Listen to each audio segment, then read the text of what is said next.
central Wisconsin, southeastern Columbia County in south central Wisconsin, northwestern Waukesha County in southeastern Wisconsin, Dane County in south central Wisconsin, south central Sauk County in south central Wisconsin, northern Jefferson County in southeastern Wisconsin, until 7:45 p.m.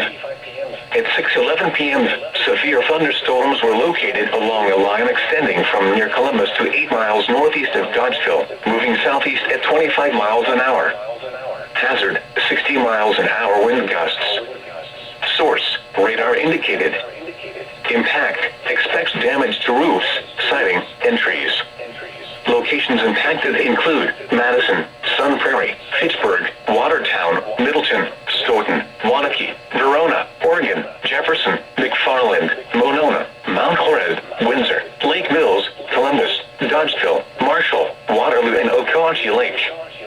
People attending the Dane County Fair in Madison should seek safe shelter immediately.